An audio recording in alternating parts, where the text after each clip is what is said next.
नमस्कार दोस्तों, स्वागत है आप सभी का मेरी कहानियों में। मैं हूं शिखा और एक बार फिर से आपके लेकर आई हूं एक नई कहानी और उम्मीद करती हूं कि ये कहानी भी बाकी कहानियों की तरह आपको बेहद पसंद आएगी और आप पहले की तरह अपना प्यार और सपोर्ट मेरी वीडियोस पर बनाए रखेंगे। तो चलिए अपनी आज की कहानी शुरू करते हैं। सौम्या के मोबाइल पर एक के बाद एक 2 मैसेज आए थे। उसने चेक किया कि उसके अकाउंट से विवेक ने 15,000 रुपये निकाल लिए हैं। ये आज की बात नहीं, हमेशा की है। विवेक सौम्या के पैसों पर अपना हक समझता है। सौम्या आज भी उस दिन को कोसती है जब प्यार में अंधी होकर तन मन और धन सब कुछ विवेक को शादी की पहली ही रात समर्पित कर दिया था। विवेक और सौम्या शादी से पहले से एक दूसरे को जानते थे। दोनों ने जब एक साथ ज़िंदगी गुजारने का फैसला किया तो उनके घर वालों ने भी कोई आपत्ति नहीं करी। प्यार में भीगी सौम्या ने पत्नी का फ़र्ज निभाते हुए अपनी आखिरी स्वतंत्रता की बागडोर विवेक के हाथों में थमा दी थी। यह वही सौम्या थी जो शादी से पहले नारी मुक्ति और भी न जाने कितनी बड़ी बड़ी बातें करती थी। शुरू के कुछ महीनों में तो सौम्या को कोई फ़र्क नहीं पड़ा, पर जब शादी के बाद वे पहली बार कुछ दिन रहने के लिए अपने घर जाने लगी तो उसने विवेक से कहा, विवेक मुझे कुछ पैसे चाहिए, अपने घर वालों के लिए मुझे गिफ्ट लेने हैं। विवेक हंसते हुए बोला, क्यों अपने घर वालों के ऊपर एहसान चढ़ा रही हो? बेटियों से कोई कुछ लेता थोड़े ही है। रही बात पैसों की, तो जान अपने घर जा रही हो, वहाँ की तो तुम प्रिंसेस हो, तुम्हें क्या ज़रूरत पड़ेगी? अरे यार, मेरे भी तो कुछ खर्चे होंगे, सौम्या बोली। शादी से पहले तो मैंने कभी अपने मम्मी पापा के आगे हाथ नहीं फैलाया, तो अब क्या हाथ फैलाना अच्छा लगेगा? विवेक ने सौम्या को 5,000 रुपये तो दे दिए थे, मगर ऐसे जैसे वे कोई एहसान कर रहा हो। पहली बार सौम्या को लगा कि शायद विवेक को अपना डेबिट कार्ड देकर उसने गलती कर दी है। मगर घर जाकर सौम्या मौज मस्ती में सब भूल गई।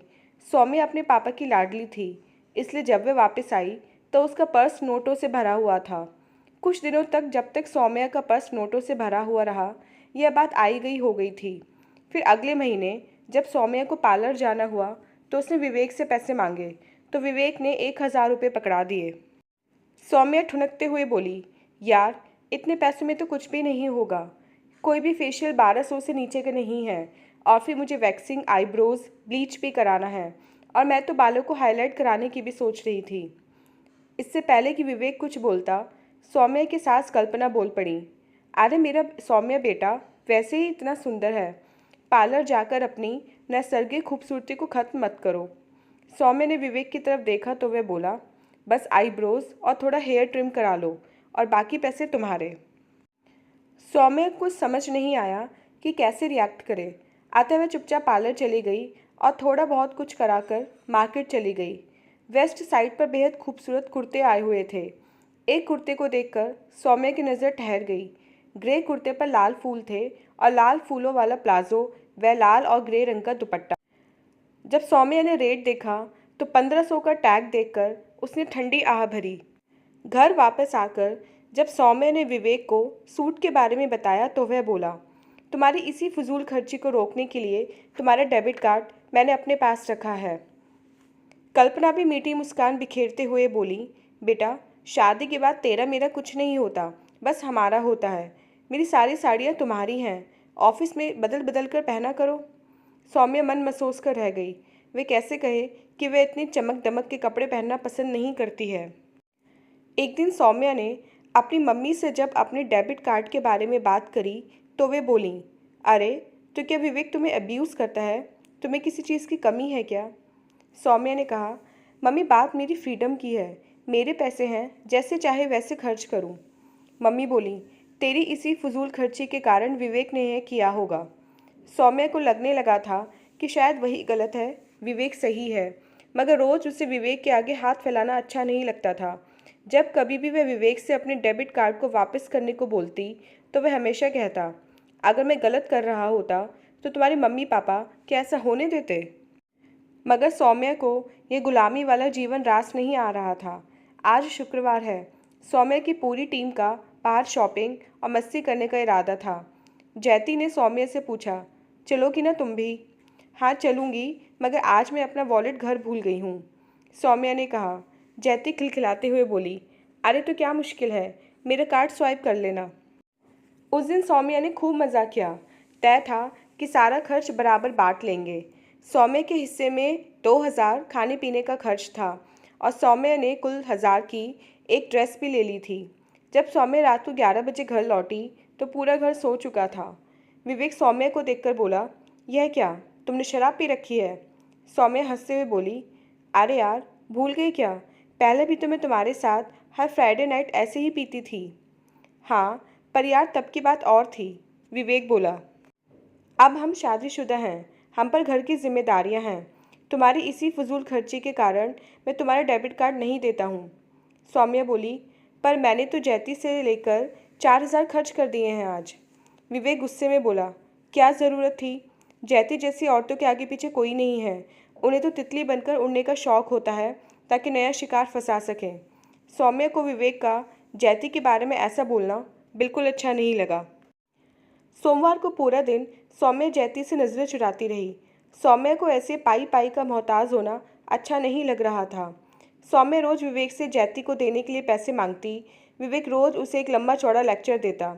मगर आज जब सौम्या ने देखा कि विवेक उसके ही डेबिट कार्ड से अपने लिए शॉपिंग कर रहा है तो उसे उसके दोगलेपन पर बहुत गुस्सा आया। सौम्या ने जैती को पूरी बात बता दी। जैती बोली, यार तुम इतना सब सहे क्यों रही हो? आज मेरे साथ बैंक चलना और नए डेबिट कार्ड के लिए अप्लाई कर देना। सौम्या बोली, मगर क्या ये ठीक रहेगा? अरे ठीक गलत नहीं, बल्कि तुम्हारा मौलिक अधिकार है, जैती बोली। सौम्या ने जैती के साथ बैंक जाकर नए डेबिट कार्ड के लिए एप्लीकेशन दे दी। अगले दिन जब सौम्या दफ्तर से आई तो विवेक गुस्से में बोला कि तुमने अपना डेबिट कार्ड ब्लॉक करवाया है। सौम्या बिना डरे बोली, हाँ, क्योंकि मैं अपनी कमाई को अपने तरीके से खर्च करना चाहती हूँ। विवेक की मम्मी कल्पना बोली, किस चीज़ की कमी है तुम्हें सौम्या? विवेक, तभी मैं ऐसी सोच वाली लड़की के खिलाफ थी। सौम्या, मैंने अपने परिवार वालों को बड़ी मुश्किल से मनाया था। विवेक बोला, बस इतना ही विश्वास है तुम्हें मुझ पर? सौम्या बोली, चलो अगर अपना डेबिट कार्ड देकर ये विश्वास को जीत सकते हैं तो तुम अपना डेबिट कार्ड दे दो, मैं अपना तुम्हें दे दूंगी। विवेक पैर पटकता हुआ अंदर चला गया और फिर पूरे घर ने सौम्या से बोलना छोड़ दिया। सौम्या के घर वालों को भी सौम्या की गलती लग रही थी। सौम्या से जब और अधिक सहन नहीं हुआ तो वह जैती के साथ रहने चली गई। जैती 35 वर्षीय तलाकशुदा महिला थी जो ज़िंदगी अपनी शर्तों पर जीती थी। सौम्या को अपना नया डेबिट कार्ड मिल गया था। सबसे पहले उसने जैती के पैसे लौटाए और फिर जैती को डिनर पर ले गई। विवेक वहाँ अपनी क्लाइंट के साथ पहले से बैठा था। सौम्या को जैती के साथ देखकर उसके तन बदन में आग लग गई और सौम्या के पास आकर बोला, इसी सैर सपाटे के लिए तुम्हें कार्ड चाहिए था। अभी भी समय है, आंखें खोलो, नहीं तो तुम भी जैती जैसी कैटेगरी में आ जाओगी। सौम्या चुपचाप सुनती रही और विवेक के जाने के बाद रोने लगी। जैती उसे समझाते हुए बोली, क्या तुम्हें लगता है कि तुम वापस वही गुलामी वाला जीवन जी सकती हो? यदि हाँ तो बेशक वापस चली जाओ। सौम्या रुआसी आवाज़ में बोली, मैं विवेक को क्या समझती थी और वह कैसा है? जैती ने कहा, खुद को खोकर अगर तुम विवेक को पाना चाहती हो तो आज ही चली जाओ, मगर अपने लिए खुश होना है तो कुछ असुविधा ज़रूर होगी, मगर परिणाम सुखद होगा। सौम्या को विवेक ने पहले डराया धमकाया, मगर जब बात नहीं बनी तो उसने फिर से बहलाया फुसलाया। मगर जब सौम्या टस से मस नहीं हुई तो विवेक भी डर गया। विवेक भी अपनी शादी को एक डेबिट कार्ड के कारण दांव पर लगाना नहीं चाहता था।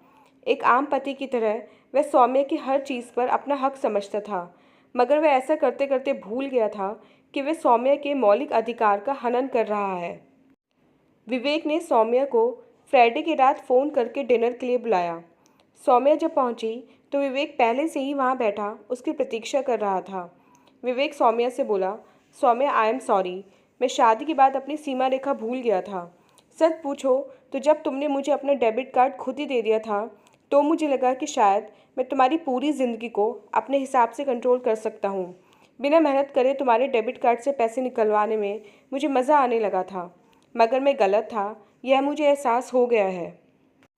सौम्या बोली, इसके लिए हमें जैती का शुक्रिया अदा करना चाहिए जिसने मुझे मेरे हक के लिए खड़ा होना सिखाया, वरना मैं तो समझ रही थी तुमसे अपनी कमाई पर अपना हक मांगकर मैं कुछ गलत कर रही हूँ। तभी वेटर बिल लेकर आया तो विवेक बोला, मैडम, क्या आप आज इस बिल को स्पॉन्सर करना पसंद करेंगी? सौम्या ने मुस्कुराते हुए आपने डेबिट कार्ड स्वाइप कर दिया। तो दोस्तों, ये थी हमारी आज की कहानी। उम्मीद करती हूँ ये कहानी आपको पसंद आई होगी। मिलते हैं अपनी नेक्स्ट कहानी के साथ। तब तक के लिए आज्ञा दीजिए। धन्यवाद।